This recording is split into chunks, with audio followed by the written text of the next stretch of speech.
What is up, Akomi family? Back at it again here with the two legends.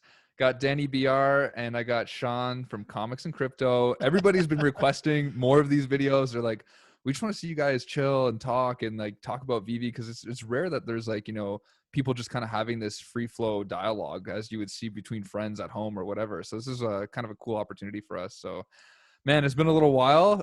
Danny got married. Huge congratulations. Yeah. Cheers, buddy. How's Thanks, it mate. feel? It feels exactly the same. I've got less money now. That's all. No, it was great. No, it was the day was unreal, mate. To be fair, and then obviously Sean ended up coming out and seeing us as well. So that was awesome. I should have brought that thing you brought me, Sean. It's actually upstairs in my room. I'll go grab that in a minute. But yeah, Sean brought me a 3D model of the partner statue with the mint number, like obviously 3D printed into it, that I got. So that was such a good gift, mate. That was awesome. So cool. I thought of that immediately when I saw that. I was like, oh, I'm gonna get him in Libya one. Yeah, you've got one for me in Libya as well. Yeah. So it would have been funny if you had them kissing. No. No, he didn't think that far ahead, thank God. No.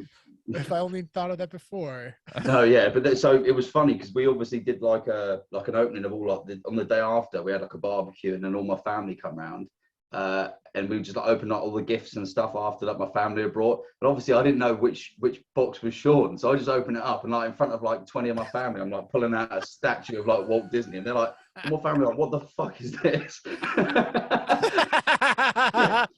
It made Olivia just like dying, but yeah, it was great. Obviously, it's it was so funny. I just had to explain. I couldn't even explain it.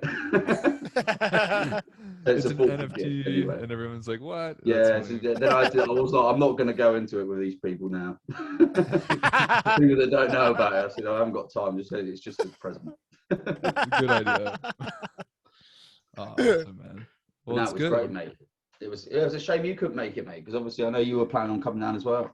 I know, man. Yeah. So I was away for just under 3 weeks, and we went to a few different places. So we went Greece, France, Italy, and then the big shebang was going to be at your wedding at the end. And I think, a few days before, we were just realizing how exhausted we were. There's like that national transport strike.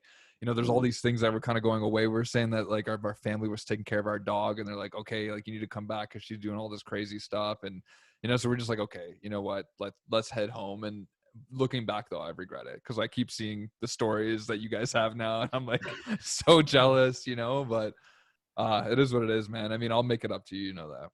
Oh mate, yeah, it's no problem at all. I say it was great seeing Sean that, but obviously we were looking at how we were going to get down there and like trying to rent a car, and it was like $700 just to rent the car for the day because all those train strikes all across the UK. So I don't know how you'd have got there, to be honest. It would have been a bit of a nightmare. Yeah, and our Airbnb too was so much further than where everybody else's was. We were like on literally one side of the island. So I was like, man, unless I'm paying for a taxi, which I don't know how abundant they would be at like 3 a.m.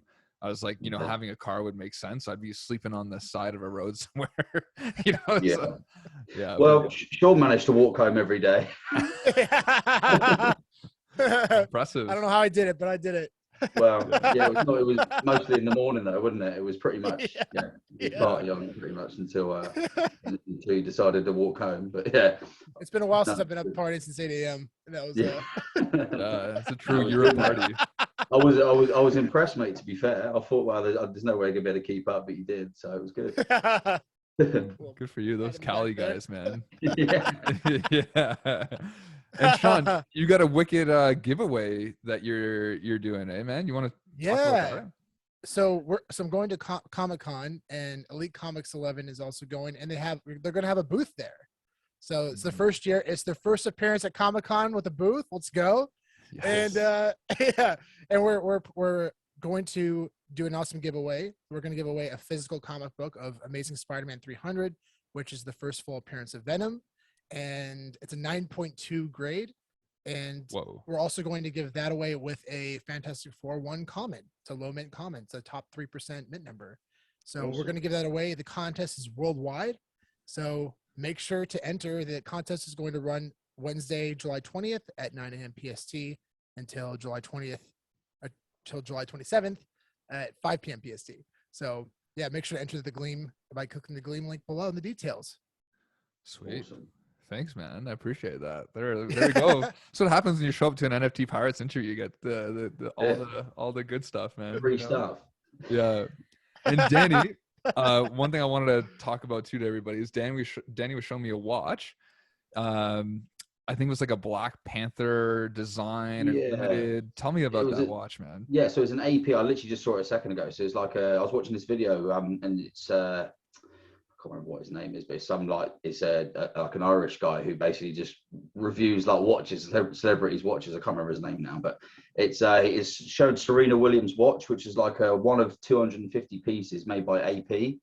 Omar PJ or whatever, I'm not sure how you pronounce it, but basically these watches they went out on sale for I think 180,000 US dollars each. There was 250 of them. They sold out in like 1 minute, and now I looked online a minute ago, like they're selling regularly for $500,000, and it's a tourbillon, 250 pieces, but it's got Black Panther on it, so it's an official collaboration with Marvel, and they're going to do, from the looks of it, they're going to be doing loads more of them. Wow. So from obviously the biggest superheroes as well. So that's like a massive deal. Like they're actively selling for $500,000. It's just nuts. If you imagine buying one, like but I think you'd have had to have had allocation. Like obviously with watches, unless you own like 10 Rolexes, you're not getting an allocation or anything like that. It's similar with AP and all these other top brands. You're not getting anything unless you bought hundreds of thousands of dollars worth of product beforehand. But yeah, they resell. For like sold straight away in 1 minute for 160, 180,000, and then 3 months later they're $500,000 each. So it's like it's crazy. People want Marvel stuff, mate. It's crazy. I missed the drop. I slept in. Yeah. Yeah.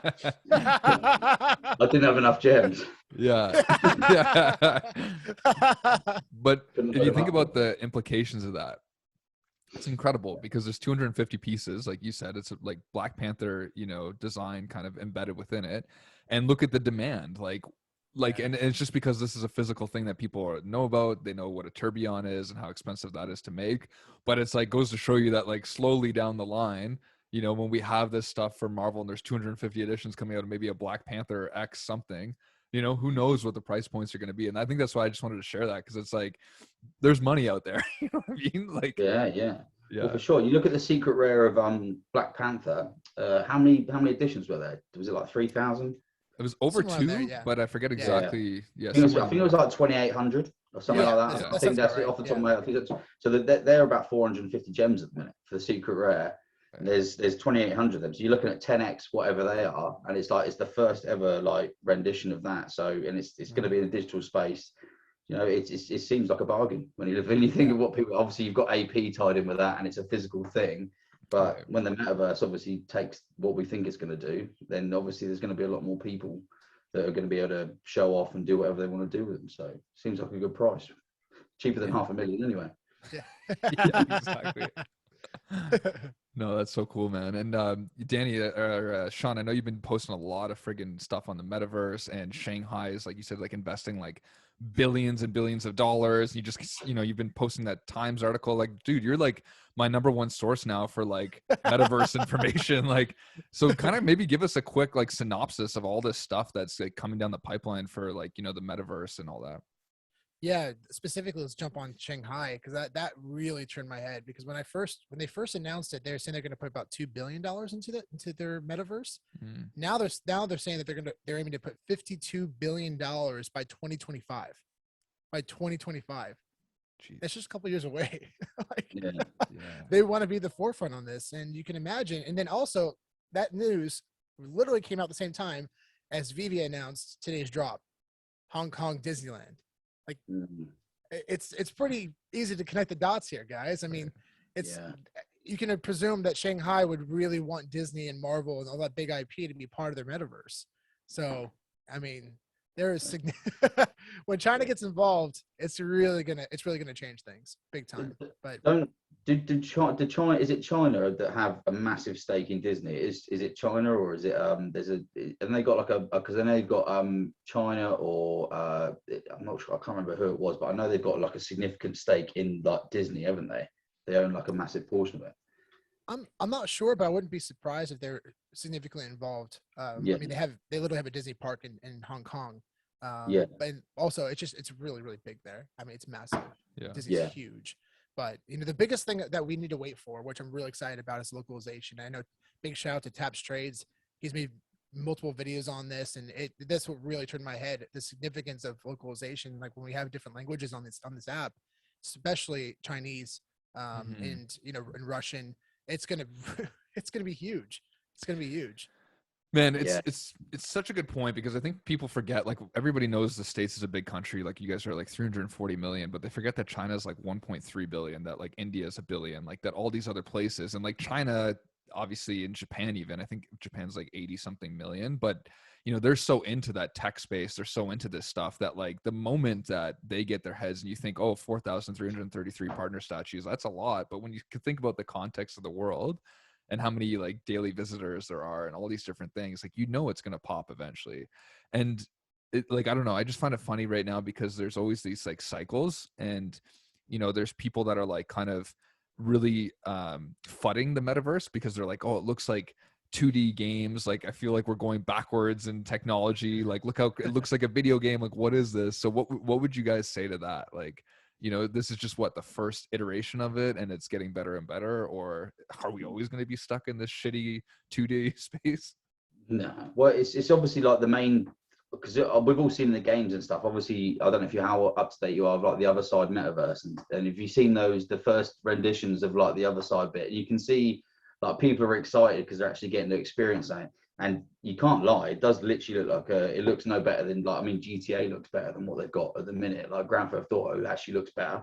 But you've got, I think it's logistically, you've got, obviously the whole point of it is to have all those assets that you own in that space, and it's bridging out from there, because we've got the technology to create games that are way better than what these are, but it's incorporating obviously the ownership that we have got involved in the metaverse with into that, and you can always make what we've got, obviously the metaverse, better with better graphics, etc., because we've got that technology already, but it's incorporating obviously the blockchain into that, which is obviously a new thing. So you've just got I think it's going to be a slow process, but when they get it, we've got the technology to make it, like obviously with VR and whatever else, and that's what the rendition that everyone's excited about, isn't it? It's like you think Ready Player One, that's what everyone's thinking about, like putting on the goggles or whatever, and having AR and VR crossover with real life, and that's what it's going to be.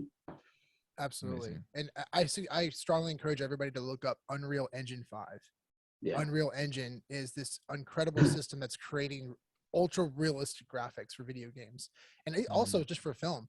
I mean, it looks so real. It's scary, and it's from what I've seen, it's quite simple to use. But this type of technology is going to become a standard, and this is what we're expecting for Ready Player One, right? But we're still a long time away from that, because we need to create the foundation. You can't start decorating the interior without building the foundation first, right? So, and that's what's happening right now with these metaverses. The foundation is being built, because there's going to be utility for everything. Unlike Grand Theft Auto, you play campaigns, and you can buy certain assets, but you don't really own them, right? But now, imagine like a Grand Theft Auto. That's how I describe it to the metaverse to people, is Grand Theft Auto, where you can own land and have a job, and actually, and I fully expect actually Grand Theft Auto to piggyback their foundation that they built and create a metaverse based on what they've already created. They're going to do that. That's going to happen, I think. And I feel like it's only a matter of time. But yeah, so going back to like localization in China, it's huge. I mean, like, the biggest thing, like for in the physical comic book collectors, what they don't understand, like having the opportunity for these kind of assets to be changed to different languages. I mean, imagine like Marvel Comics 1, you can change it to Mandarin on the covers and on the inside, because it's a digital asset. Like, that's a huge deal. It's a huge deal. It's going to, a massive audience will be interested in this now, because you can have the opportunity to do that. Imagine like these comic books that we own now, you can change it to 100 different languages. Like, that's massive, guys. And people are kind of they're not really thinking about that. A lot of physical collectors don't really understand that, but you're going to attract a massive audience because of it. It's a huge deal. Huge deal. Wow. Yeah, it's funny that you say that, because I had this conversation the other day with the Twitter account guy there that's doing slabs like you, Sean, Secret Rare, and he was talking about. Oh yeah, big shout out to him, man. He's doing really cool stuff. Yeah, that's awesome. Yeah, he's doing well, right? Yeah, so super cool, very clean. Yeah, it looks good too. It's nice, like how the space is just like growing, I love the video one that he does too. I mean, Spencer were nerding out over that. Yeah. Yeah. Sorry, what were we saying there? I forgot what I was talking about. What were you saying Oh, previously? Oh, about the comic books changing different languages and then this the Oh slabs. yeah. So this is what we were saying. So basically, like we were saying, like the biggest thing that would with the problem with the physical asset, right, is that first of all, it could be stolen. You have to lock it up. All these different things. The other thing was we're like, man, if we have this digital asset that can be displayed in your physical reality, then like if somebody like tries to take it away, like this hologram away, or tries to rip at it, you can like it literally can be shown in hundreds of different ways physically, but you still hold the digital asset. You know what I'm trying to say? Like you can use it for so many different things other than just being like this physical representation. And that's the thing that's like, I don't even think we've even unraveled like one or two of other things that people haven't been thinking about. It's just been like, oh, you can read it, you can change languages, but it's like, dude, like this could be so much more than that. Like what if you're at like a comic book event in the future, Sean, and you have Marvel 1 that's blown up to like 100 feet high in the air? Do you know what I'm trying to say? And everyone's like, holy shit, like there's so many things that you could do, rotating, spinning, the pages are opening. Like I don't know I mean, obviously maybe that's 20 years down the line, but that's like where I really think the future is going. And I'm going to say this now, and you guys are probably both going to disagree, but I think that over time physical stuff may not be the same worth that it is now, because we're all going to be operating in a digital realm, and that stuff's going to be almost on the periphery of it all. There'll still be people that care, but I just think that you're going to be able to do so much more with an NFT. I could be totally wrong, but Yeah, that's a good point, because you think obviously the physical thing with physical stuff, obviously you can preserve it to a certain extent, but it will always degrade. yeah. Whereas there's obviously, I mean, like you've got physical collectibles behind you. You obviously like collecting physical stuff as well, but you're thinking like sort of 10, 15, 20 years down in the future, where things obviously with storage, like storage space is just another big thing where you can't, obviously you've only got as much as you can, as much as you've got. So yeah, you've got no more space to do it. So Yeah. you think, I imagine when we go to like, imagine going to these like Comic Cons and things like that. Imagine 10 years down the line, I bet everyone's going to be wearing like probably the Google Glass or the Apple glasses. Mhm. Everyone there is going to be wearing them, experiencing it not just physically, but in AR and VR as well. Right. So that's the way it's going to go, and you'll have NFTs put up, and you could probably touch like put like people have stalls, and you can buy an NFT in virtual reality or augmented reality that someone's got for sale in their store, like stood there in physical. Like that's the way it's going to go, You're right. But Yeah. it has to be that way. That's the way it's going to go. Yeah. Yeah. And I think there's even going to be Metaverse Comic Cons where you're going to be able to go as an avatar and Yeah. buy, sell, trade comic books. And there's actually companies now that are creating NFT counterparts of the physicals and putting the physicals in their vaults, their safe Wow. vaults. So these companies are doing that. And then you have the asset, you have the digital asset that you can buy, sell, and trade while it's stored safely in their vault. Yeah. So that's amazing. So you can trade like 20 different assets, and then when you want to cash out, okay, I want to trade out these NFTs. These are the ones I have left. I want to cash those out. But yeah, that's a great opportunity. But as far as physicals, I think physical collectibles are always going to be massive. But as far as like going in the future, I think it's going to come in waves, right? Like we've seen, record players, for example, like records have been obsolete for quite some time, but it's starting to make a comeback because people are excited about records. So that's one example of many, but yeah, I think physicals are always going to have a massive impact on society, but digital is far from the beginning. And it's exciting to see where it goes. It's definitely going to be the new shiny toy for a long time. Yeah.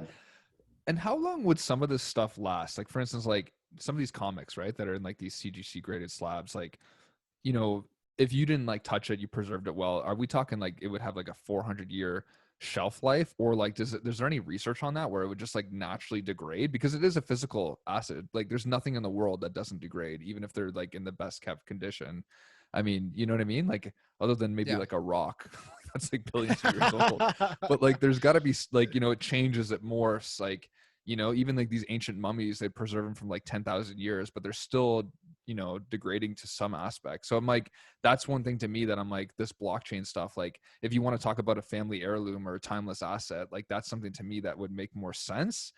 But then again, if it's in the confines within the Veve app, then maybe it's like, what if Veve, after 50 years changes, but then again, it's on the blockchain, that's the only thing I like. It's just like, but then here's a question. Could you recreate like, let's just say there's no Veve and you have like partner statue and you're like, oh, look, it's verified on the blockchain on, IMX.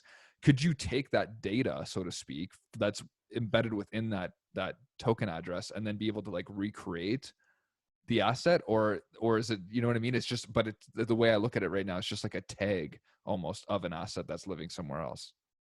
Yeah, if you've got the metadata there, obviously, I think I'm not obviously an expert on it, but I think they're obviously where they're bringing. I think they've said in I don't know if you watched that latest AMA. They've said that their priority now is to get the Veve metadata onto IMX, isn't it? They did say that, didn't they? Which is great, which is like the massive thing, because that's the first step to interoperability. As soon as we've got that, you can. I mean, there's no reason why I can't see them not being interoperable with IMX, and then obviously Ethereum and whatever else comes next once that metadata is there. Because Disney themselves have partnered with Immutable. From what I've seen, it says on the Immutable website, Disney literally underneath. Right. So why would it not be interoperable? And that was the big one that people were worried about. So to me, that's, if you're not bullish on like partners or any of the golden moments, then that's obviously the clear indicator that you should be, because they've literally got it there in black and white that they're going to be partnered with them. So they're going to be interoperable, obviously, in my mind. But if the metadata is there, then to me, there's no reason why, obviously, as long as that's stored. You're saying if you think that the actual image could be moved somewhere else or whatever, you could move the actual 3D statue to somewhere else. Yeah, like I just think about it like at a timeline, like in 200 years from now, you know, what is that metadata embedded within it? Like, you know what I mean? Like, is it enough to it still to have like extreme value, or is it always going to have to be tied to, you know, like for instance, like would somebody buy just data alone? Do you know what I mean?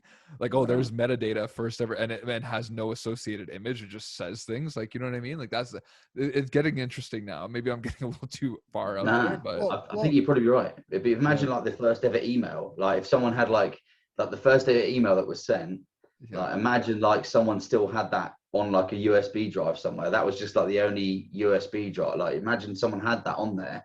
Imagine how much would that be worth?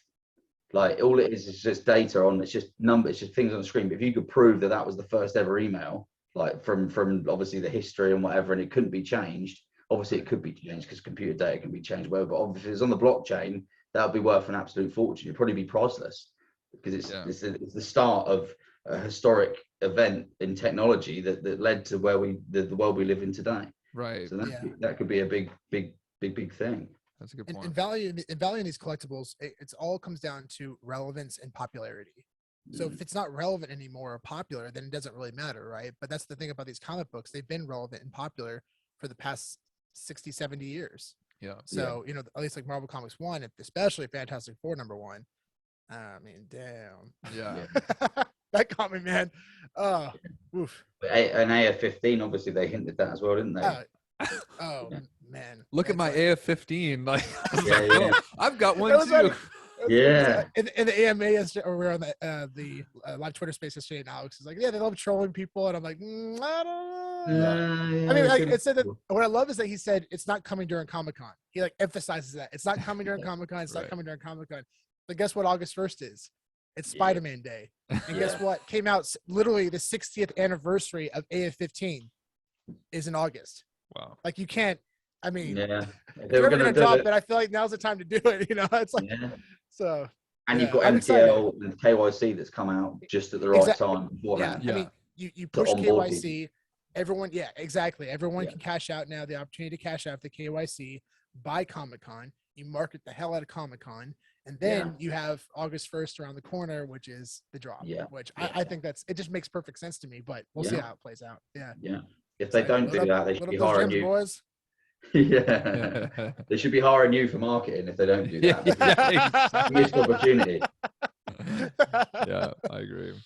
No, it's huge. And you know what's crazy too is like the other day too, I was on that conversation and you know, this guy was telling me, he's like, man, like we haven't even seen the best of the best yet. He's like, we've seen some cool IP, everything's awesome, but he's like, there's so much more coming. There's so many more one of ones. Like, you know, imagine having like a Darth Vader that's like a one of one, like secret piece with like all this extra utility. Like you get to go meet, for instance, like Obi-Wan somewhere. Like, you know what I mean? Like this is the type of stuff that could eventually come out. So I think that's the exciting part. Like for anybody that's like new to VV now or who's joined and thought they missed the boat, like there's still golden opportunities like every day. Like imagine if even today you got a poster drop and you landed like the 1955 as an example. You know, mint. 100%. You're selling that Yeah. for at least 6K in the market. Boom. Yeah. I wish I joined now. Like, looking back, I wish I joined now instead of in March, because I'd have a lot more money, I think. But I don't know. It's been rough though, isn't it? Because it's like obviously you look at OMI, but the whole crypto space and the whole NFT space has dropped back significantly. Yeah. And there's been a lot of FUD and everything. So it's like I feel like from January we're down like 80% on our from the peaks and stuff. Who's that? Here he is. Yeah. Is it he or so she? big. Today. It's a she, isn't it? Yeah, it's a she. She's it's a Swiss Mountain Dog, an Entelbucher. So she's probably pissed at me because I usually take her out like 3-4 times a day. So yeah, she's cool, man. But she's super mopey today. She's like, if she's not energetic, she's like just like wants to cuddle and She's lovely. Yeah. If it's sorry, Danny, what were you saying, awesome. bro? No, I've got mine's somewhere else. So mine's been looked after. I tell people if they get in before Pokemon, they're early. For sure. It's actually true. And again, that's no confirmation that Pokemon is coming. I just a strong presumption on my end. Yeah, but you forget all the reasons that you got into it in the first place, don't you? Because it's just the reason, like obviously Pokemon, obviously because of Alfred Khan and all that stuff. Like it was such an obvious play, and that was the reason I got excited about it. I was like, just make those links, and if anyone was going to do it, I could pretty much guarantee it would be Veve, but it's all speculation. That was part of the fun, wasn't it? I will say this. I mean, even in the very early presentations back in 2017 or 2018, David Yu was using Pokemon as a reference during his presentations. Yeah. Like so, I mean, you can't really do that unless, You've got Jeremy Padua as well, who's obviously a massive figure in Pokemon and the marketing and the toys, whatever. So it just makes so much sense. There's so many like obvious nods to what we think is going to happen, but you don't know. But they've always delivered on everything they've said. Obviously, it might have been delayed or down the timeline, but they always have delivered eventually. I mean, it's a lot of hard work doing what they're doing. I mean, I think you get in the crypto space, people get impatient. Like everything's like, we're spoiled, man. Has to be like, you got to be literally up to date with everything. Otherwise, you just get flooded. I think they've come through with a lot of stuff, so it's looking good at the minute.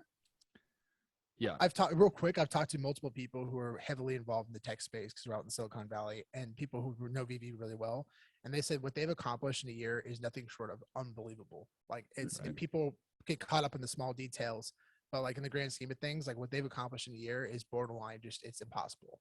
And multiple people have said the same thing, which is crazy. They've worked with multiple startups who have had insane amounts of money. We're talking like $50 million, $100 million, and they still could not accomplish what VV has accomplished within a year. Yeah. Wow. So like that's stuff that people just don't really understand, right? When they dive deep into this, and they're just looking at, okay, when can I cash out?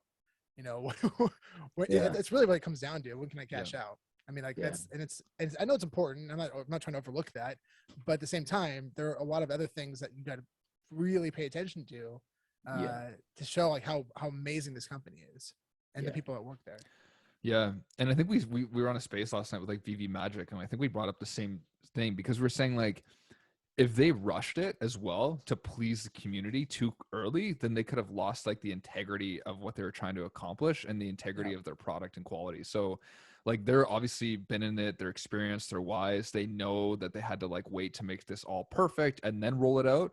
And, it kind of reminds me of like somebody like, let's just say like in the workforce that would get you something really quickly, but it would never be done correctly. And after a while you'd be like, man, this is just like annoying. This person's not good. But if they waited like a while and you're like, hey, okay, I need this. And they're like, okay, just give me a little bit. And then they show it to you and it's like amazing. And it's a 10 out of 10 perfect thing. Then you'd be like, oh my God, this person's quality. You know what I mean? So it's like, I think it just speaks to their character. And it sucks because obviously, like, you know, there's some things like MCP and all these other things that people want, but I think right now with MTL and being on IMX, we're in a safe place because it's completely legitimate. Not that it wasn't before, but I think, like, you know, from a optics perspective, people will really get behind it.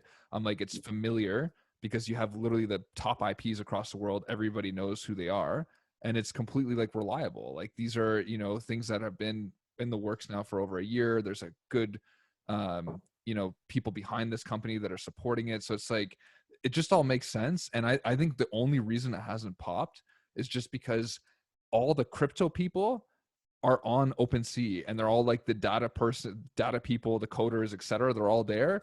And we, like, Veve is for like the newbies and the rest of the world that doesn't know much about crypto. That's kind of how I see it, that are like collectors, that are other people. Once those people come in, it could be game over, you know?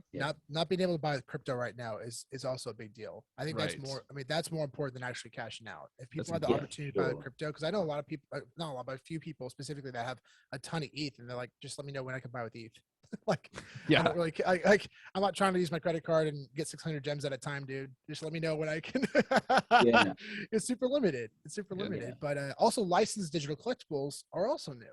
You know, this is a new thing. It's going to catch on in a big way. I mean, like, we talked about the Mickey Mantle 1-of-1 NFT, the rookie card, right? Yeah, that was huge, and it sold for like $450,000, I think, just under $500,000.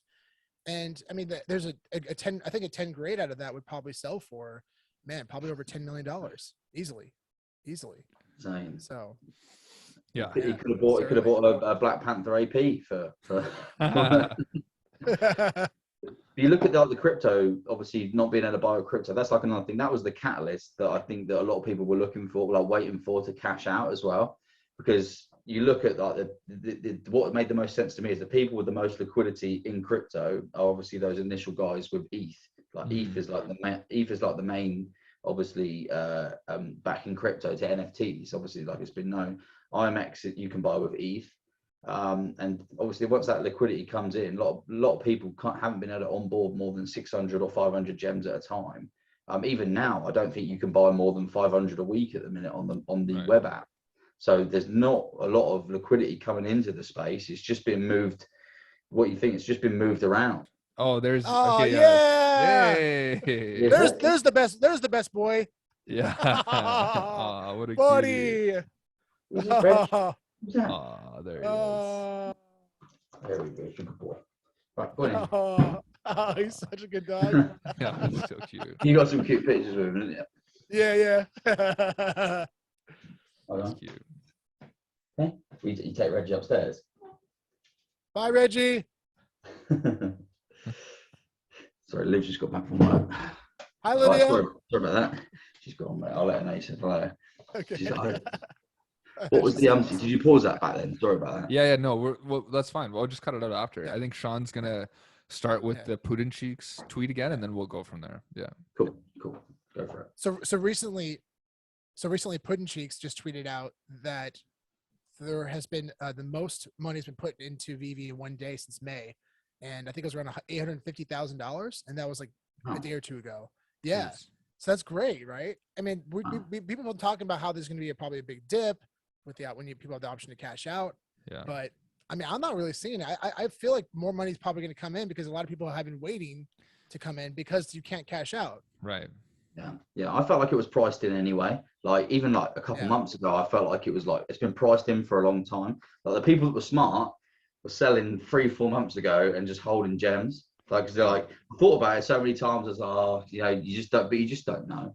You just don't know what's going to happen. I thought it was safer to hold, but yeah, if I was smart we were all smart, but hindsight's 2020, isn't it? It's nice to look back and think, oh, I could have had this or I could have done that. But yeah. Pretty much 90% of the people I know are in the exact same boat where they bought stuff at the peak. The hodler in me. It's a blessing and a curse. That's it. Yeah, it doesn't really. But when you know you've got good stuff, it doesn't really matter so much. Like we've all made mistakes and bought stuff, but when you can if you stick to, there's only going to be a few items I think on Veve, like a few select items that are going to be like really that are going to do really well long term. And it's just like a guessing game really what they're going to be. But I feel like we've got a good idea of what they could be, which is why we bought them all. But it's the case of like, the whole crypto market is down, the whole NFT space is down. But if you look at OMI, what the price was back in, I don't know, like January, whatever, it was up at like 0.08, 0.09 again. And you look at the loss and what the Veve assets have been, they've sort of mirrored each other now. Like they've all sort of, I feel like the OMI price will follow the floors of the Veve NFTs from now on. So if one goes up, the other one will also go up.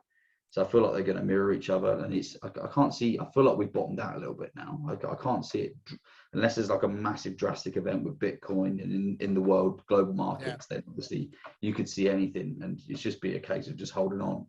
But it feels like it's sort of slowed down a bit now. I feel a lot better. I think that people are getting a lot more confidence in Veve itself. Yeah, I agree with that.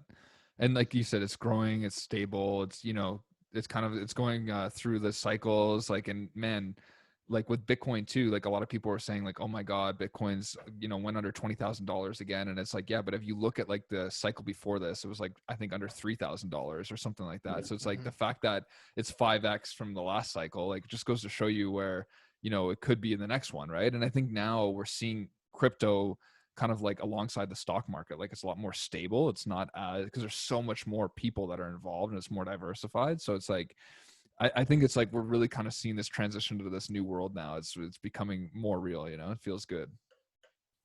Yeah, it's funny to see how people who've been around in these cycles before aren't even sweating. In fact, they're like being strategic and buying. This is where people make their money. Yeah, is during bear markets, and that's what I'm most excited about right now. I mean, I'm not even worried. I'm not even concerned. I hope Bitcoin goes down to $3,000, man. I'm gonna sell my car and throw it all in. Like, yeah, exactly. Come on, I'm not even worried about it. The same with these NFTs. You know, if you understand the IP, understand the significance, and you know the value, yeah. I mean, I see the future is very clear to all of us. Yeah, it's funny that you say that because a guy keeps like trolling me, and he's always like, yeah, who gives a shit about first on the blockchain? He's like, what, you know, he's like, what about first Batman on a coffee mug? Like, he's like, what do you think that's worth? And I'm like, honestly, if you could like verify that was the first one, probably worth a buckload, to be honest with you, bro. That's amazing. Yeah. That's the whole point, isn't it? But that's the whole point. You can prove that this was the first one, but you can prove, if you could prove that it was the first ever Batman on a coffee mug, it'd probably be worth $1 million. Yeah, that's what I'm saying. Plus. Just to add that, I just bought a graded VHS tape of Batman, the first Batman film in 1989. So like, what's up, dude? Find me that mug. Tell me. Yeah, find the mug. I'll buy it off you. We were saying Sean's like the next level of collector now. Like he's like turning into a young David Yu. He's like freaking collecting VHS tapes, DVDs, PS2 games. Look at this. Comics. Come on. Yeah. That's pretty sweet. These are still sealed, and it's like crazy. It's great condition. It's Back to the Future 3. It's pretty cool. It's got the watermarks on the side still. The watermarks. Wow. So that's when you tell us when it's like a first print or a second print. There's different prints for VHS tapes, and it's really important to know the difference between the two because that's where the value lies. I mean, like Back to the Future, the first tape, Back to the Future, like a high grade, sold for around $70,000 recently. Wow. Yeah, it's incredible. What? Did you see Doc Brown, obviously the actor that plays Doc Brown, tweeted about like tell me what NFTs to buy? Did you not see that? Oh, no way. Yeah, he did. He tweeted saying, "I'm new to the NFT game. Tell me what to buy." I like tweeted him saying, "Yeah, I've got your car." Christopher Lloyd, yeah. That's amazing. Yeah, he did. Yeah, I tweeted him saying, "Look, we can literally buy your car and it's an NFT official license." I got like 100 retweets on it, and he didn't reply, but I don't know if he got involved in it or not. But whoa. The one NFT that you'd think that he'd be like interested in is of the car that he drove in the film, officially licensed. Like got like Marty's hoverboards and everything like that. So that's insane. Yeah, that'd be so cool if he tweeted that out, if he endorsed that'd be incredible. That'd be incredible. How funny is that though? That he had no idea. Yeah, like, he didn't even know. Why don't you buy something from your movie? Like, yeah, Christopher Lloyd, that's crazy. Yeah, Christopher Lloyd. That's so cool. Yeah. Actually, Chad, I actually saw Back to the Future the musical in London. Oh yeah. Yeah. It was so good. Yeah. Oh, amazing. Yeah, it was so fun. So fun. Yeah. Yeah, it was really cool. Man. Some of the storylines were changed to to adopt to the theater and the play, but it was fun, man. It was really overall very impressive, very fun. Yeah, strongly encourage anybody out in England to go see that. Yeah. What you mean they didn't actually have a DeLorean going through 88 mile an hour? I'm not gonna say anything. You know what? I don't have spoilers on my end. But yeah, that's yeah, and just wait till the celebrities get involved in this stuff, man. It's already Yeah. kind of happening. I mean, you're seeing it already. So it's yeah, it's only a matter of Yes, time. the guys that she got, obviously Christopher Lloyd's got NFTs that are from the film franchise that made him famous, and he doesn't even know about them, and he's asking about NFTs. He doesn't even know that he's got them involved. Do you know what I mean? So it's, and a lot of people, a lot of artists and stuff, because obviously the companies own the IP. A lot of the artists you see that created these statues didn't even know that they were NFTs.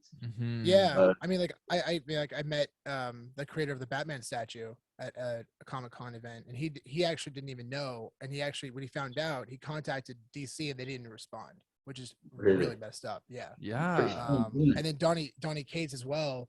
When I met him, I had him sign Thanos 13. Donny Cates is like one of the biggest Marvel writers right now by far. He's a rock star. The guy's incredible, and he knows it.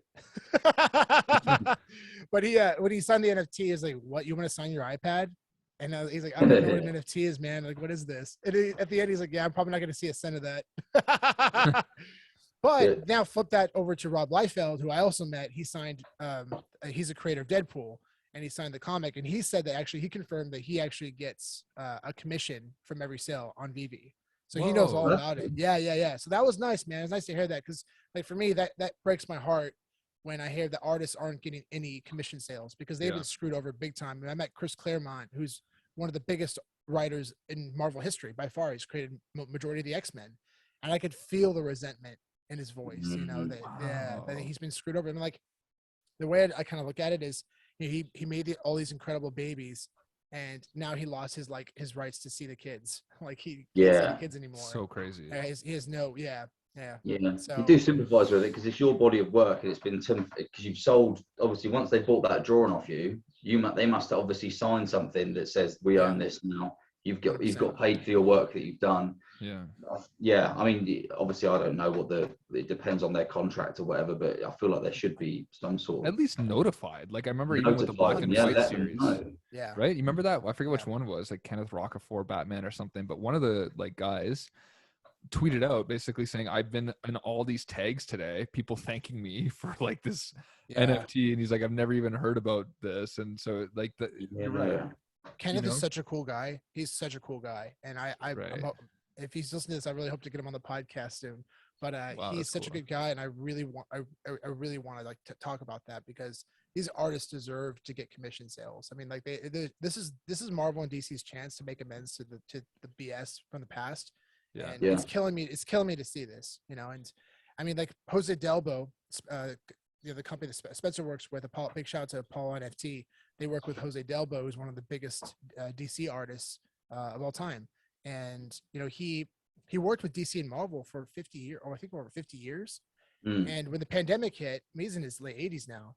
When the pandemic hit, he was making NFTs, and he sold them as one-of-ones. He made millions of dollars selling NFTs. He made more money in like 6 months to a year than he did working 50 years at Marvel and DC. Wow. Can you imagine that? How insane that is? And that and then they started sending out these cease letters to all the artists, because, you know. But like, team up with these guys, man. Show you care. I think the problem is not enough people are talking about it. Not enough people are talking about it. That's the problem. So what they could do is they should be tagging, obviously, if we've got eventually if we've got millions of users, tens of millions of users, they should be tagging all their socials underneath their statues that they've done as a minimum, and giving them one of the first, probably number one of each of the statues. Right. And how much value would that be worth? I mean, the number one. So you've got literally number one that they've kept the first 40 of each statue. They should probably be given 5 or 10 of them to the actual creators of the statue. So that would be a way of making it. And then they've at least got some value that they could sell for real money, because it's actually they know it's been given to the artist. Like, say if Todd McFarlane got number one of the Todd Batman, which he should do, because he drew the statue. I'm sure he's getting commissioned because he's Todd McFarlane. I'm pretty confident in that.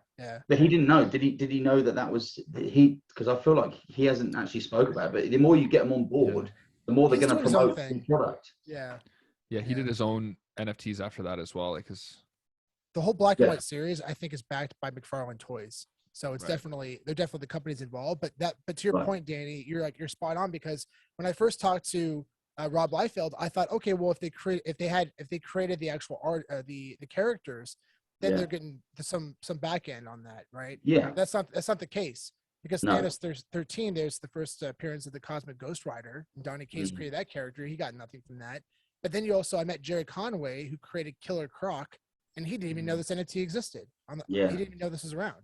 Wow. And he created Yeah. Killer Croc. And it's like, come on, man. Like, really, DC and Marvel? Come on, guys. Yeah. What's going on here? They It's not should fair. be. They should be. At least the minimum they should be is have the artists' socials, or have their to promote the artist, even if, because a lot of them are smaller, like even smaller artists. A lot of them don't have massive followings because they've only just done, this is their only body of work, or they've only done, this is probably the first Marvel bit that they've done. But they're not really on the forefront of a lot of was it Steve Pugh? He did Harley Quinn. Yeah, the Ultra 19, Red, yeah. didn't he? yeah. And someone said, like, I remember he did a tweet that because Harley Quinn, was it number 13? I can't remember which number it was now, but the 19? one that he sold, 19, and it sold for like 20,000, like at one point. Yeah. And he was like, oh, at least someone's making money off my work, like obviously, like in air quotes, because people were tweeting him saying, thank you, you've changed my life, Steve Pugh. And he's like, I don't even know what this is. He's like, well, at least someone's making money off my work. But Man. Poor Steve. And that was like, everyone's like, it's the queen of Veve. Like, that one was big, Yeah. man. That was like, Yeah, when mate. that came in March, still everybody sick. loved that. Yeah. mate, it's such a great design as well, because it looks such a nicely drawn design. But they should be given like the top numbers. Like, imagine if they gave like the artist the first, even just number one, or like the first five, or five of the mint numbers. That would cover their costs probably easily, and they've got them there. It's just stored away. It'd be a great way to make, It's so like, true. just to support them. And imagine the support they'd get from the community, like for giving back to them, Exactly. because they don't have to do that. 100%. And that's exactly, and just so everyone out there knows, Veve has nothing to do with this. This is all No, Marvel yeah. and DC. This is their IP. They own the rights to these assets, right? So this is That's their right. decision. So Yeah. so let's definitely hoot and holler at Marvel and DC about this, because I feel like just no one's talking about it. And if enough people are talking about it and the pot was stirred, then I think they would make some changes. Yeah, they deserve it. Because obviously they feel wronged because it's their work and they're not getting anything from it. Obviously, whether or not they signed a contract or not. But you look at, like, I don't know if you know, like Dave Chappelle or anything like that. He walked away from Comedy Central and like in like the early 2000s because of the Chappelle show, because he felt like his body of work was being distributed without his permission, or he felt wronged by it, and he walked away. And then eventually down the line they made it right and gave him the money that he was owed, and Right. gave Yeah. it to Yeah, I mean, it was amazing. He disappeared for 10 years, and then he made those. He funded those 3 stand-ups on his own, yeah. and then he went to Netflix, Hulu, HBO, and said, "All right, Yeah. guys, who wants to premiere these?" And he literally went to the highest bidder, and Netflix gave him $100 million. Netflix got it. Yeah, I love Dave Insane. Chappelle, man. He's a Yeah, guy. he's amazing. He's He's my brilliant. favorite He's comedian. Yeah, he's the mine best. as He's well, the yeah. he's the absolute best. Yeah. Amazing guy. I technically I watched him during COVID, but obviously then COVID hit in London, but obviously it got cancelled. But yeah, I'd love to go and see him one day. Yeah. He's Yeah, he's amazing. real. He's one of the best. I've been blessed to see him 3 times. He's just incredible. Wow. Yeah. Actually, if you watch Live at the Fillmore, I don't know if they have that on HBO or Netflix, but you'll see a close up of my face. He's like a native. Yeah, I was like 18, like 19-year-old Sean from 2004. Oh, that's hilarious. Yeah, it's pretty funny. You get around, Sean. I feel like you're everywhere somewhere on some television. Podcast. Things with Sean, you can't tell if he's Neighborhood like bicycle. 18 or like 35. You don't know how old he is. He's like in that bracket. That's funny. Man, I was at the store the other day at a food store up near my place, and in Canada the drinking age is 19, right? I know in the States it's 21. What is it in England? Is it It's 18. 18, yeah. So anyways, I go to the store, I'm 30, and the girl's like, sir, I need to see your ID. And I'm like, how many married thinning guys like that that are balding are fucking like not 19 years old? Like, it was a ridiculous question. And she's like, nope. So I went out to the car, brought my ID back, and like the manager was involved, this whole thing. And I'm like, can I just have my bottle of wine? Like, this is Yeah. yeah. If I was drinking underage, I'm not going to be drinking like a Pinot Noir. Yeah, exactly. Some people, man, you know, what do they call it? NCPs? What is it? Non-playable character? I feel like NPCs, yeah. NPCs. Yeah. Yeah, like Guys, Oblivion if I'm buying, characters. if I'm buying Yeah. a plastic bottle of vodka, maybe you can question that. But man, Yeah, Yeah. I could see that. Like 4 bottles of vodka, and I like was wearing like an Aeropostale shirt or something. Then I and go, sunglasses and like a hoodie. A crate of Four Loco. And then Yeah, you probably exactly. Create a Four Loco. maybe Yeah. because I was talking about NFTs to her, and she's like, "Oh, this guy must be Oh, 18 years oh, old." there Yeah. it is. There it is. There it is. No, sometimes you get it here. I mean, you can get it. You can get ID for energy drinks and stuff. And if you haven't got your ID, if they think you look under 25, then it's they'll if they ask you, then they won't. Amount of times you get like ID for like energy drinks. You have to be 16 to buy them here. Whoa. So yeah, Energy they don't have that in Canada. Yeah, energy like Monster or Red Bull, you have to be Oh, 16. whoa. No, for us, it's like whatever you like. Yeah, you can just buy a Red Yeah. Bull at like 10 years You can old. buy a coffee. Yeah, you can yeah, buy yeah, any yeah, of the same. coffees. Yeah. So and they've got less Yeah. caffeine content than the energy They're drinks. so bad. Whoa. Yeah, those energy things. Yeah, lottery tickets is obviously 16, and they ID for them as well. Interesting. Yeah. Yeah, man. How did we get onto that? I can't even remember. Yeah, that's my bad. It's usually me just throwing us around. And let's talk about something relevant. What did you guys hit any of those posters today? Did you get any? The Hong Kong one? I woke up at 8:05 at PST. You missed it. I fell asleep. Yeah. Yeah. Danny, did you get anything? No, mate, I didn't. I tried yesterday, but I was on the beach and my service was bad. Yeah. I messaged Lewis, and he ended up getting one. He's just like, I said, yeah, they're probably going to be good. He said, all right, sweet, I got one. Took the picture, so I got a secret rare. I was like, oh, sick. Obviously, I didn't know that all of them were secret rares. I think you did that as well, Chad. I was like, oh, mate, that's awesome. It's probably going to be worth like a few $100s at least. He like goes under, he sent me the print screen. It was under retail. I was like, oh, no. I think it's above now, but. Yeah. By the way, Yeah. side note, how cool is it that how like close you are with like Lewis, you know? Like I'm literally at like my gym here, like in friggin' Toronto, Canada, and like everyone's wearing Gymshark and stuff. And I'm like, yeah. Like had an interview with the co-founder, and like one of my buddies is like freaking talking to him on the daily. Like it's just wild. Yeah, man. Yeah, he's a good guy, but he's I say he's got that new company now. I think Able, which he's taken. It looks unreal. Yeah, that's it.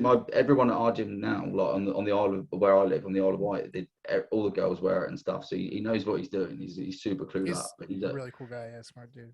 Wow. yeah, he knows he's obviously knows exactly what he's doing. He messages me like daily, just saying like what's the state of like Veve and that, because he's obviously super busy. So he just messages me saying what's going on, and I just give him the update, and I say, yeah. He said, do I need to buy anything? I just said, just buy this or whatever. Or he said, so I need to sell anything? No, just hold on to it. And that's it. He's just like, right, I'll check back in like another week or so. He's waiting for like the whole crypto thing, and he just wants Pokemon, man. That's what he got involved in. He saw that straight away. He's a massive Pokemon fan, so that's what he's interested in mostly. Is like he knows it's coming. Like but he said, I've got my investment now. It obviously went out. He's not really fussed about it. He's just glad to be in the space really. But it's more of a that's what he's focused on is Pokemon and being able to get the first renditions of that. 100%. Yeah.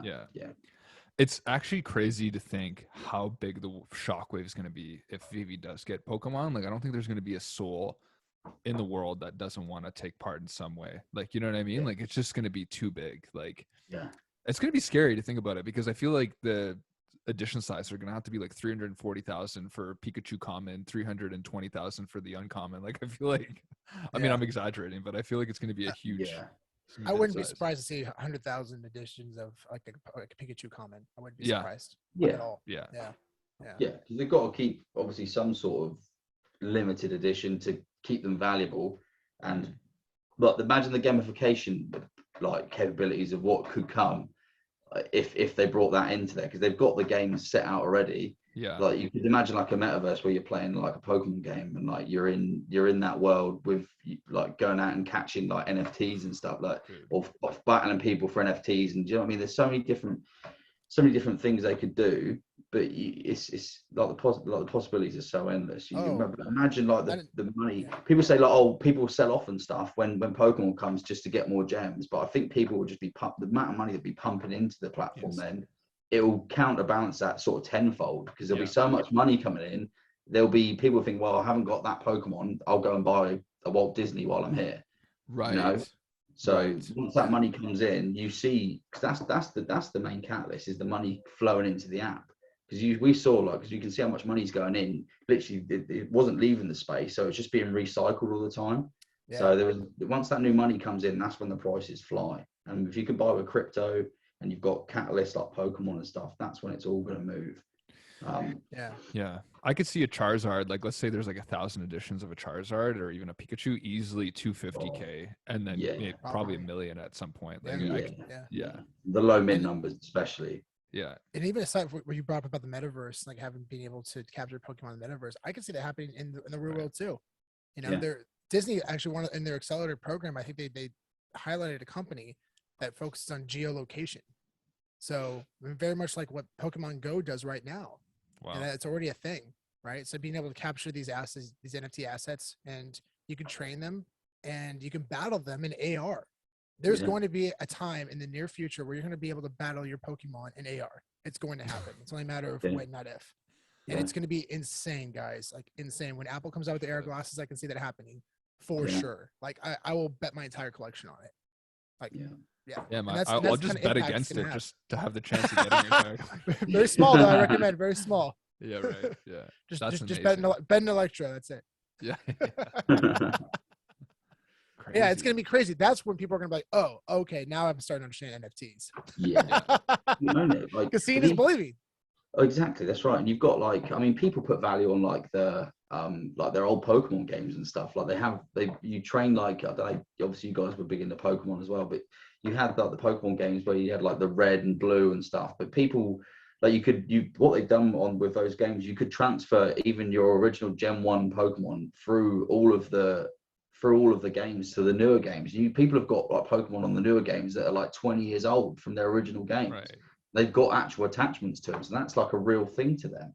So if you actually have ownership of that asset, you can buy and sell that for real currency, and you can keep that from someone. That's massive.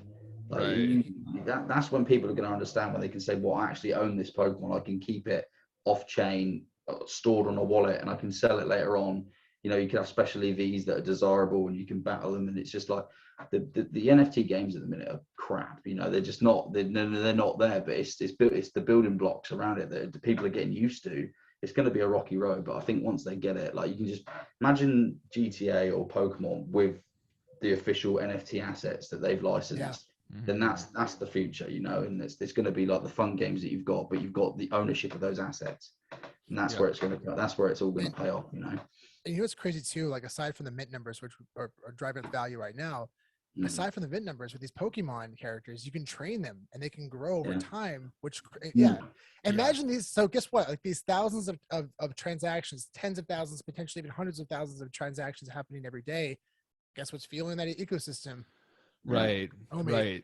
Man, that's such a good point. And like that's like, I think I told you guys, but I did that director interview with Zynga and I didn't get it for like an NFT company that they're creating. I don't even know if it even took off, but it was like a really cool experience. But like the one thing that they kept talking about was like they have people paying millions of dollars for like some of their like game characters, and like millionaires will just come in and like buy it off because they want to be like whatever level 100 in certain games like World of Warcraft. I don't even know, like I'm just making some games up, but there was like Clash a few of that Clans. they mentioned. And they were serious, and I was like, no, and they're like, no, like 100%. And the guy was like, the reason that we really want to do this is we want to give back to our customers because they're spending thousands and thousands of hours on this, and they like deserve it to be like an actual NFT or be like associated with their name, not just like on some, you know, entity. So it's like that to me is like crazy because like Sean said, imagine like you're like, what do you do for a living? You're like, I raise Charizards. Like that's what I do. That's what I do in the metaverse. I've got 10 Charizards and I feed them every day. I take them out. We work on their friggin' fire throw. And like you're like laughing at this guy. Meanwhile, he's a millionaire. You know, it's like breeding horses. You know what I mean? Like Oh, that's such a good point. My gosh, that's And it's interesting, right?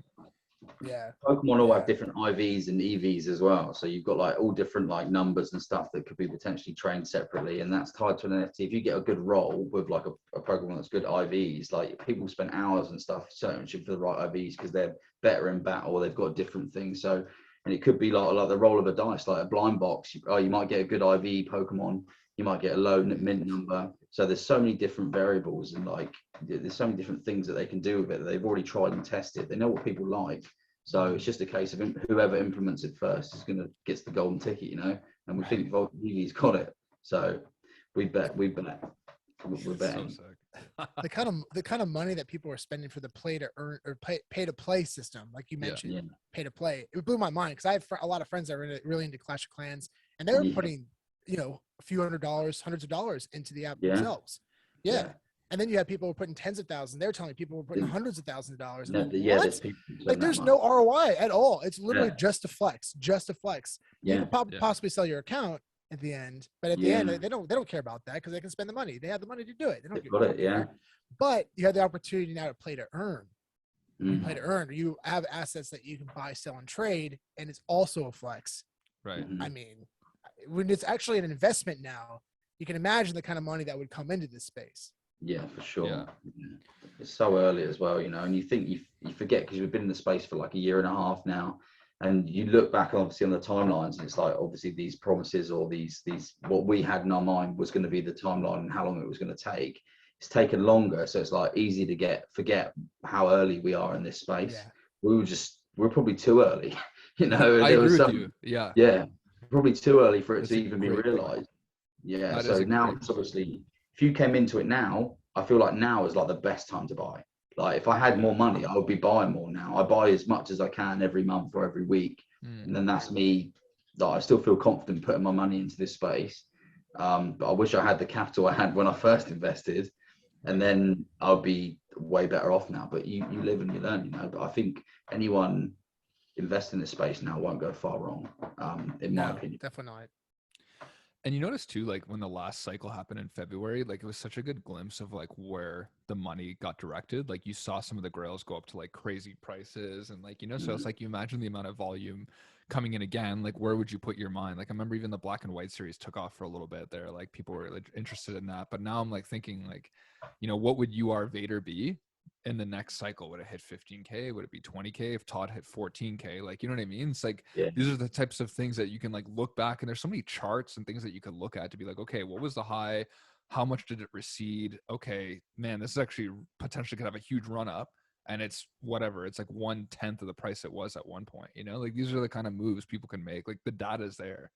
Yeah.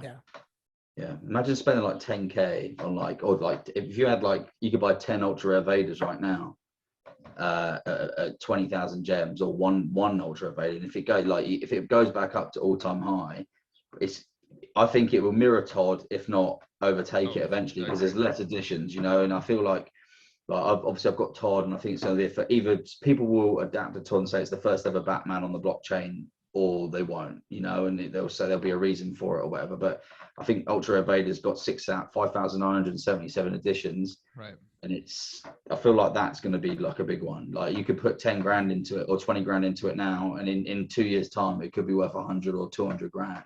Like your investment, you could 10x from here easily. Right. If you look back on what it was 6 months ago, the prices, if that happens again, which in the next cycle, you think would be pretty simple, you can make life-changing money. I agree. Or do you know what I mean? If you think this space is going to be important in the future, then that could easily happen. Yeah, the risk is low too, right? Like you said, because it's like there's no if, ands, or buts. It's not like another Star Wars company came out on the blockchain. It's like, no, there's Darth Vader. Here's the IP. It hit first. You know, there's few amount. It's got an animation on top of it that's unique to Veve. Like it's like all of it just makes perfect sense, you know. So you're right, Danny. Like that is a very safe bet. You know, if I were making bets. Yeah. You know, it's if you guys could focus on any collectibles right now, and we'll take Darth Vader aside from that. This is not financial advice, everyone. Which ones would you guys be focusing on? Like just stacking. Well, stacking, I'd probably be considering the level of entry, even comics. Yeah. One thing Spider-Man. Spider-Man, yeah. Yeah, I like Spider-Man at 40 gems, so cheap. Like it was 350 gems at one point. This Amazing Spider-Man 1. Yeah, it's just like seems. What are they in real life, Sean? Like the not a high grade Spider-Man. Like a ASM1. Like a low grade. It's thousands for sure. Yeah. I'd probably look at like Fantastic Four #1. I'd be stacking the crap out of that. Yeah. I'm still looking at that. I'm trying to wait for the level of entry to drop, but I know. people are smart. Like MC1, people are smart. They've kind of held it. I'd Have you probably be guys got looking any at of some of them? the things too, like we talked about, like with MCP, because I feel like once MCP is integrated, then people are going to be like, oh my God, MCP, let me go buy up all these cheap things to like Yeah, build my count. And like the people that are stacking things now at like $3 a comic, I think are yeah, are pretty smart. Like I'm not saying that like you're gonna have a huge ROI, but I think in terms of a safe bet, you want to Yeah. 2x as an example on everything. Like it's an easy no brainer. That's yeah. why I definitely so I did that with Vengeance #1, which is FA of America Chavez. I have about like 150 of those commons, Sick. and then point one #1, I have about 150 of those commons because they're selling for 3 gems, and I'm like, this is FA of very significant characters. I mean, we're Yeah. seeing them at the Disney parks now. Yeah. There's America. I mean, Kamala Khan has her own show. She was recently in a video at Disneyland, and it was a video of her interacting with like Ant-Man and Sam Wilson as Captain America. Wow. And she says something like, and he says something like, "You're an Avenger now, kid." And she says, "I am." And she says, "Well, in training." I mean, you see where this is going, right? So yeah, I mean, now cool YouTube channel, which I strongly it's like get up to date on speculation. There's a great YouTube channel called Everything Always. Big shout out to him. Awesome content, and he talks about key speculation for the MCU. And he told a Wow. really good story, which I love. And he said he was over at a friend's house, and they saw the trailer for Into the Multiverse of Madness come on. And his like 10-year-old daughter, 9-year-old daughter ran to the room. And she's like, "Is that America? Is that America?" Because she reads the America Chavez comics. So she's a huge fan, but that's the future generation, right? That's why these comics are so significant. And I mean, looking at it right now, I mean, I know those comics sell for around $800 to $1,200 is a 9.8 that fluctuate around that price. So, I mean, you could easily get a raw copy for around, probably $150 to $200. So like getting these NFT commons for 3 gems was a no brainer. Cause I mean, even if it hits 20 gems, it's 7X. So Yeah. Man, Yeah. that's a beautiful point. And like to look into the future like that and to see like, and Yeah. that, I forget the actress for that, but she was in Dune as well, if I'm not wrong, right? oh no, so that's Zendaya. Oh, sorry, Zendaya, I'm wrong. she's in Spider, she's in Spider-Man though. She's in Spider-Man. So, Yeah. but yeah, I'll those cut 2 that out. actors. Yeah. But also, I mean, you look at like Miles Morales. There are kids who, when you ask who's Spider-Man, they'll say Miles Morales. They don't Right. really Yeah. know Peter Parker. And Peter Parker will always be an OG and always do very, very well, of course. But that just shows the impact that Miles Morales is going to have on the MCU eventually as well. Right. But as far as collectibles, guys, like those lightsabers, I keep talking about this and I keep Oh, freaking out yeah. over it, but like I can't emphasize like how excited I am for the future of those lightsabers because I just see them being really key assets in the metaverse, but also in AR. Like I'd be Yeah. very shocked if you can't play with those things in it. Exactly. Yeah. And Yeah. fight people with in AR with them. Yeah. Yeah. Yeah. Exactly. Yeah, it makes so And much sense. these are first edition lightsabers of very significant characters, include Skywalker and Yoda. Yeah. And also, I mean, just considering the value of these lightsabers themselves, there's an article released by Time Magazine. They sell 10 million lightsabers a year. Wow. 10 million lightsabers every year. And these are digital assets you can buy, sell, and trade instantly around the world. And I mean, I was at a comic shop in London and they're selling lightsabers for $400. Yeah. And right now you can That's get a good Yodas for like 28 gems. point. Jeez. Yeah. Half Man, that's retail. funny. A quick story for you guys. My wife bought Snape's wand from Harry Potter. Sick. Yeah, like way back. Like I forget what it was, but it was like a special edition one. We paid like X amount of money for it. And he died, obviously, like the real actor unfortunately died. He was like an amazing actor. And Amazing. yeah, and so now that same wand, which we bought for like $150 or something at the time, is worth over 1,000. You know what I mean? Wow. And I'm just like thinking to myself, like, there's such a beauty in collecting, not just because of how like the price appreciates, but like, you're surrounding yourself with things that you love. This is what like David, you said, I think on the VV Magic interview. And on top of that, like it kind of grows with you. Like now you have all these different assets on you that are like kind of like increasing your net worth. Like sometimes I'm like, if I ever was in a pinch, like I could look around my house and be like, oh shit, like I could probably sell that for 1,000. What about this? Like it's actually pretty amazing to be a collector and all the things that you get with it. And like, man, on Veve, it's so easy because even if you go for 6 drops and you only land like 1 out of the 6, like you're still probably like 2x on that 1 drop. You know what I mean? So it's such a no-brainer to be a digital collector now. Yeah. Yeah. 100%. Yeah, and I love that's like for me. I consider myself a collector at heart with an investor mindset. So like Right. everything that I buy, you know, I love collecting stuff, but I also really love ROI. Yeah. Yeah. So that's why I really invest. If I don't really invest in things that I don't really love, you know, Right. but I'm not blinded by by my love for something. If I know there's no value there, then I'll take it. I'll understand that before going in. But it's nice knowing that you can look around and be like, yeah, I can sell that if I need to. But yeah. So sick. Yeah, it's I'll say it's this the like if you've got something that you love, like I think with collectors, I think with collectibles as well, like physical or digital, people are less likely to sell them because they've got an emotional attachment with them, which is why collectibles during a bear market typically do better than any stock share because people aren't emotionally attached to stocks or Smart. shares.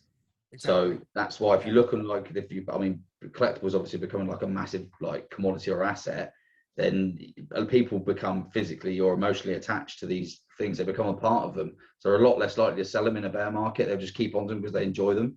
So they typically do a lot better, which bodes well for NFTs and digital collectibles going forward. Right. Yeah. There's a really cool article I saw recently, and I need to double check the numbers, but I believe they said they're projecting collectible industry, including NFTs, to be like an $800 billion industry by the year 2030. Jeez. Something like that. It's good.